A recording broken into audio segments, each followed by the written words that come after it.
Magandang hapon po sa ating lahat mga kabayan. Muli po natin bisitahin ngayon si Bibi Joanne kasi naawa ako mga kabayan. Last time na pumunta ako dito, gabi yon mga kabayan. Kung naalala nyo, no, na tinuklaw yung ating bangos sa nagugutom na aso po mga kabayan. And then, nakita ko yung bata, si Bibi Joanne po mga kabayan, uminom ng Bear Brand. Dahil konti lang yung gatas na lumalabas sa didi ni Bona. So, kailangan siguro niya na meron siyang katuwang. Siyempre, kaya pala siguro iyak ng iyak yung bata kasi kukunti lang yung nasisip-sip niya. No? Pero nung binigyan ng Bear Brand o gatas sa bottle, no, ay tumahimik. So, ibig sabihin, kulang yung supply, yung gatas na nasisip-sip niya. So ngayon, yung newborn, yung bagong panganak na wala pang isang buwan, no? Siguro mga 2 weeks lang. Hindi siguro akma doon yung gatas na Bear Brand para sa baby. So ngayon, bumalik ako para bumili ng gatas na para talaga doon sa pangsanggol, 0 to 6 months, ganun, no? And then, ito, bumili na ako ng malaki na nakakahon. Tapos meron pa akong iba na binili, kaya tara mga kabayan, bisitahin natin. Kawawa naman po mga kabayan, walang nasisip-sip. So dito tayo ulit dadaan, no, kasi noong nakaraan ay nabitin sila sa wali. Nalagyan na nila, ayan, yung pintuan na lang. Tao po. Tao po. Ay, Bona. Hello, magandang hapon. Anong meron? Bakit may umuusok dito? Anong niluluto? Pinagpainit ako pa ng tubig. Wala kasi asal ka ng anasal po. Ah, wala si ano? Si Eric? Pati niya kumuha ng kawayan po. Nanguha ng kawayan. Para saan gamitin? Ha? Dito po. Ah, okay. So, wala pa rin si Kuya Eric. No? Nanguha pa rin ng kawayan. Tuloy-tuloy pa rin po yung pangangalakal or pangunguha ng kawayan po mga kabayan. Siguro kasama na yung pangangalakal kasi meron pang kulang, kukunti-kunti na lang. At least, na-repair na nila at maayos na yung tulugan lang kahit papaano yung bahay nila. Narinig ko si Bibi Joanne, malayo pa umiiyak na Ha? Bakit? Bakit umiyak yung baby nila? Ha? Wala kasi ano. Konti lang pala yung gatas mo, Ate Bona, no? Opo. Kaya, pinapainom nyo na sa bote. Maitanong ko lang pala, Bear Brand ang nakita ko, tama? Opo. Bebra po yung ginagamit ko po sa kanya po. Buti hindi naman umano yung tiyan niya. Hindi po. Kasi po, napakamahal na yung Bona po. Bona ang pangalan mo, pero Bear Brand ang binili mong gatas para sa anak mo. Huwag kang maingay, natutulog si baby mo. Hindi po, hindi niya po magigising pag busog na po. Ay, ganun. Opo. Kaya pala nung nandito kami nung nakaraan, iyak siya ng iyak. Opo. Kasi kunti lang pala, habang pinapadidi mo, iyak ng iyak, nagre-reklamo pala siya kasi wala siyang halos masipsip. Opo. Pero nung pinasakan mo ng bote, tumahimik siya at natulog. Opo. So, ibig sabihin, kulang yung supply, no? Opo. Inubos ni Eric. Joke lang. Inubos niya. Bona ang pangalan mo. O, ito pangalan mo, o Bona. O, pang baby talaga yan, ha? 1.2 na yung binili ko. Para dyan yan.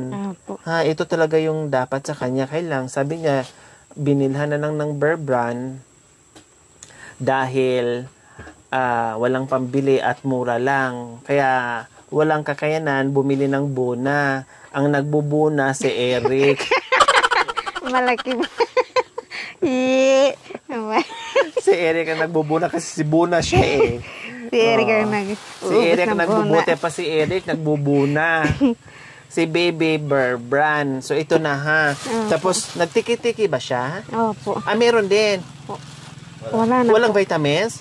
O ito, binilhan ko na rin yung pinakamalaking tiki-tiki ha. Alam mo naman na siguro yung Opo. Yung sukat nito, di ba? Alam. Napansin ko lang, umuusok tayo. Hindi ba sumasakit yung mata dyan ni baby girl? Hindi po. Kasi ayan, baka naman. Kaya po nagpapaapoy po kami pag gabi po kasi baka malay mo po may aswang po. Di ba uso ngayon po pag walang ilaw? Ah, Sa amin po kasi pag ganyan po, pag may nanganak po may apoy.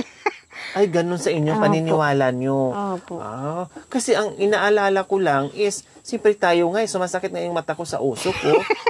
Sumasakit ilong ko, nalalanghap ko. Kaya po paano tinatawag- yung baby girl? And, Hindi naman siya nagrereklamo, hindi naman Hindi. siya naiiyak. hindi po, sanay na po. Nalalanghap niya, tumawa siya, Sabi niya, oo nga. Mabaho daw, sabi niya. Umuusok, amoy usok ka mo. Tinatawag ko po, kaya po, hindi ko kasi mabuhat, mabigat po. Palabas ko sana po yung apoy. Kasi, tinan mo, diba, mapuno, anak ko, mapuno na kayo sa usok dyan. Hindi po, pag gabi po, papunta doon yung asok. Kasi Yung pa yung po, marami paniniwala lang ng mga dito. kabayan. Sa kanila, paniniwala nila, pag bagong panganak, kailangan ay magpausok para hindi makapasok o makadalaw yung aswang. Diba? Kaya may ganyan. Bukod doon, wala kasi silang ilaw, kaya yun na rin yung pinaka-ilaw nila. So, titingnan natin kung anong magagawa natin regarding doon sa ilaw, ha? We will see po. So, ayaan, Buna, identikitiki ni Bibi. Tapos, nagda-diaper ba siya? Opo. Sa gabi lang. O sa gabi lang, ha? Pag sa araw, ay wag na. Para at least hindi masugatan yung puwit niya o hindi nakababad yung puwit niya doon sa diaper. So, sa gabi na lang yung diaper niya, ha? So, bumili na rin ako ng diaper niya, newborn. Oh, di ba? Ay ko, ang sarap naman dito mga kabayan. Ang daming papaya. Ibebenta nila po ngayon yan. Yung kalakal nila ni Eric. Opo. O isang sakong mga kabayan, ang dami Walang hinog. Wala Bon? po. Wala po, kaya nagpapahanap po ako kahapon. Sana po doon sa... Ayan sayang walang hinog. Diyos ko, isang sako. Tapos punong-puno pa. Magkano per kilo ngayon ng Bona? Tigisan po lang pong piso. Isang kilo? Mura po sa amin yung kapaya. Saka yung puso po, pag 1 kilo naman pong puso, Walang pusong pitas ngayon? Walang pusong... kumukuha po sila. Pag dumating sila mamaya po, bibigyan ko po kayo ng puso. Nangalakal sila. Opo. So, ayun. Kumusta naman, Bona, buhat nung nanganak kayo? Kumusta naman yung katawan nyo? Mabuti naman po. Medyo okay konti. naman na? Opo. Kailang, syempre, kahit okay na, wag kayong kampante, wag kayo munang kilos-kilos. Opo. No? Kasi ang hirap. Kumusta naman si baby girl mo? Okay naman? Okay naman po siya. Tulog ng tulog. Opo. At saka, napansin ko rin nung nakaraan, pag yung umiiyak siya, wag mo sanayin na yung inuugoy-ugoy mo. Lalo na yung pag nagpadidi. Wala po kasing gatas, kaya yung paggabi na po, dumating na yung asawa ko, bumili po siya ng Bebran. Kaya hindi siya na Pag yung iyak siya, yung ganun lang, ganun. Wag yung pag ganun-ganun. Kasi ang tinuturo ng pedya no? Yung maliit pa lang, yung sanggol pa lang yung anak ko, bawal pala yung ganun-ganun mo, hala, sige, lalo pag nagpadidi, hindi, yung ganun lang, hugoy lang. Tapos, pag umiiyak siya, kasi bata, natatandaan nila yan, pag umiiyak siya, wag mo kaagad, itayo o isayaw-sayaw, pikpikan mo lang siya. Alam mo yung anak ko na pag pinapatulog ko, hindi ko na kailangan buhatin, hindi ko na kailangan iduyan, no? Hindi ko na kailangan magpawis sa kanya para ipatahan ko sa iyak. Hindi, tapik-tapik lang. Sa amin po kasi sanay na po kasi kami sa bundok pag umiiyak po yung bata po. Buhatin agad. Opo, yung akala mo po dinuduyan po. Wag. Masama pala yung sabi ng Pidyas. Yun ang ma-advise sa akin. No, kailangan ganun lang or mas maganda kung nakasanayan lang tulad ng ginagawa ko sa kanya, tapik lang talaga. Hindi ako nagduduyan. Walang duyan sabay, ayaw niya ng duyan. Ilapag ko lang siya, din tapik lang. Hindi na ako mapagod, hindi na ako wala yung iba talagang pag umiyak, Tahan na, baby. Kulang na lang. Tahan na. Kulang na lang ihagis. Tapos, gano'n na naman ulit. Hindi gano'n, ha? Lalo na pagbusog, masama daw yun. Sabi naman ng nagsabi sa akin. No? Kasi, maganda yung hindi nasanay. Para at least, pag umiyak siya dyan, konting tapik mo lang ganyan kaya matulog na siya, makakagawa ka sa gawaing bahay. Hindi ka doon nakakarga na lang sa kanya, tapos magbitawan nyo, iiyak agad. 'Di ba? Parang nasanay na lang siyang laging nakakarga sa'yo. Kaya, siyempre, para matutunan niya, kailangan i-practice mo sa kanya para matandaan niya. Kasi ang baby, malakas ang pakiramdam nila pag alam lang na wala na sila sa kamay ng mama na iiyak yan sila. Pag hindi sila nakakandong, iiyak yan sila. Pag hindi sila nakakarga, iiyak yan sila. Parang ganun sila. Diba? Oh. Kaya sabi ng biyanan ko po kahapon, masanay na rin siya. Pag hindi na siya umiiyak, ilagay mo na sa ano. Tama. Kahapon po, may gatas na po kasi siya, hindi na po siya umiiyak. Pag sa akin po, umiiyak siya kasi walang magkukuha. Konting iyak niya, no, tapikin mo lang, tapos ganun mo siya. Matulog na yan, ganyan lang ginagawa sa kahapon anak po, ko. ginaganon ko po, tulog na siya. Binigay ko po sa ano niya po. Pag umiyak ka, ginaganyan ka rin ni Eric, ninatapik-tapik. O dinuduyan ka ni Eric, hinahagis ni Eric. Napansin ko kasi, no, kung malapit lang sana ang bayan noon, agad-agad ay bibili ako kailang gabi na, tapos ang layo pa. Kaya sabi ko, balik na lang ako the next day. So ito, no, ito na yung ipadidi mo sa kanya. O katulad ngayon, pag may kita pag may income, si Kuya Eric, huwag niyang antayin, no, na maubos ito habang merong kita, tabi-tabi sa bulsa. Para pag naubos ito, meron siyang pambili. Habang meron pa, kundi mag-iipon muna siya habang meron. Kasi matagal to maubos eh. Baka 1 buwan to sa kanya. Diba? Kaya sabi ko pa sa kanya, mag-iipon ka habang ano ka dito. Mag-ipon siya. Halimbawa, meron pang siyang milk. Kundi continuous yung paghanap buhay niya para ipon. Pag naubos to, meron na kaagad. Hindi siya masasagad, kung sa madaling salita. Hindi siya masasagad. Para continuous kahit pa paano buna. No? Para lalong sumigla at lumaki kaagad si baby girl. Diba? Anong sabi ni Eric sa'yo nung nanganak ka?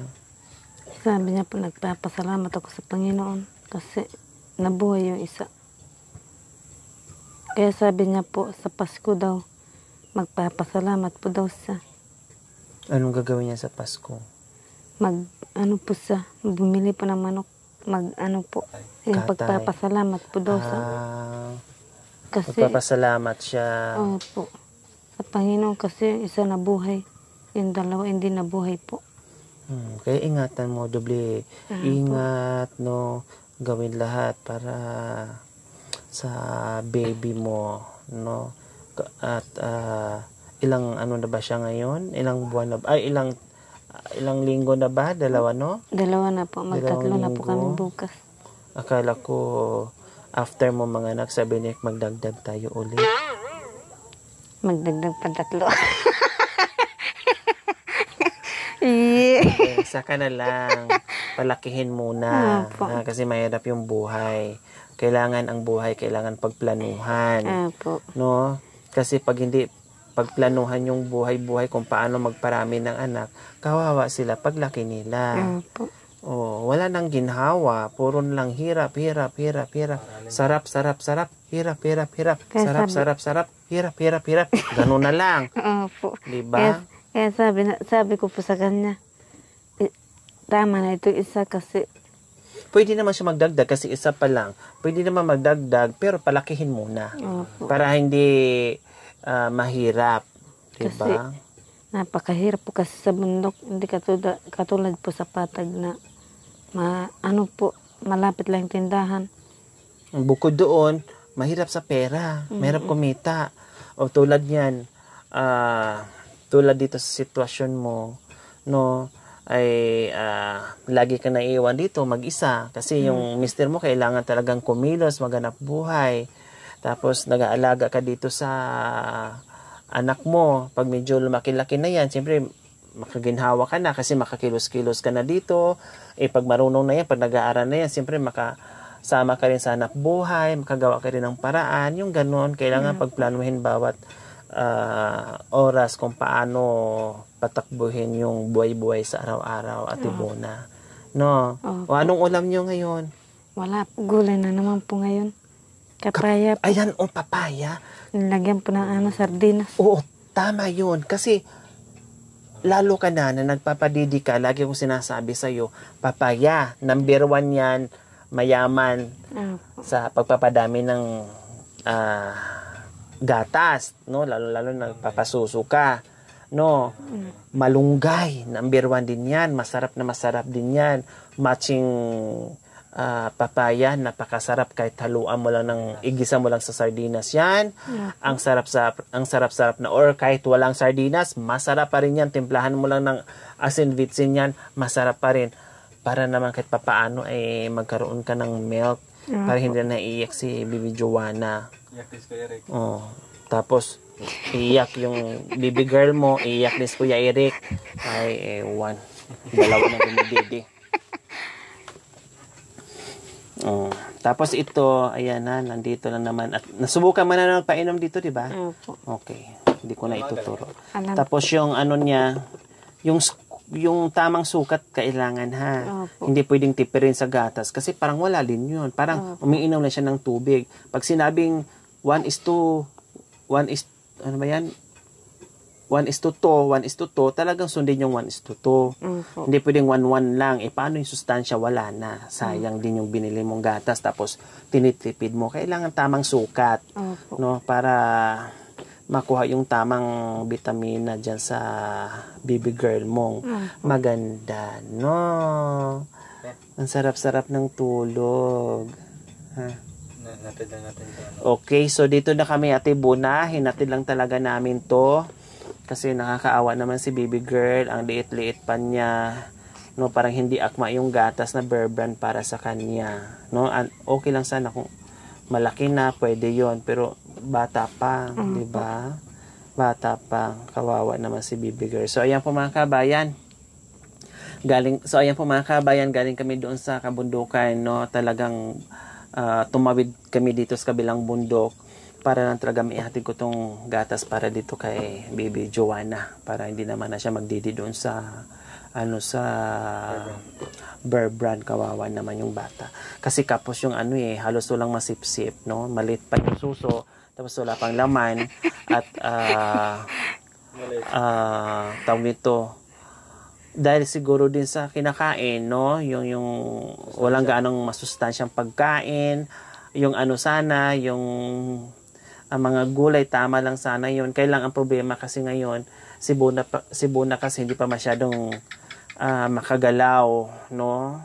Akit baba dito sa wala pang hagdanan, tapos kikilos, baka mamaya mabinat, lalong mahirap, hindi makapagtrabaho si Kaya ang inaasahan din niya si Eric. Tulad dito, gusto niyang alisin sana itong malaking Saan ba ditong alisin ko itong malaki? Yun po, maliit. Ako na gusto sana niyang ipalabas to, kailang di niya mabuhat-buhat dahil delikado, mabinat o mabigat, di ba? So ako na lang maglabas. Pinasukan na kasi pag ganyan po oras marami na po lamok. Huwag masyado sa usok ha, kasi delikado din sa bata, Buna, na lalanghap niya.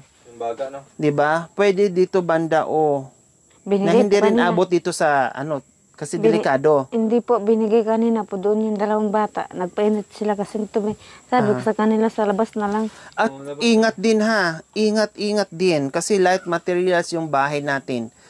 May mga kumot pa. Tapos madaling kainin ng apoy. Ingatan ha. Opo. Ingatan, Buna. Ingatan yung paglalagay ng baga o apoy dito sa loob ng bahay. Ingatan kasi light materials yung bahay natin. Huwag naman sana dahil madaling lamunin ng apoy yan ha. Buna.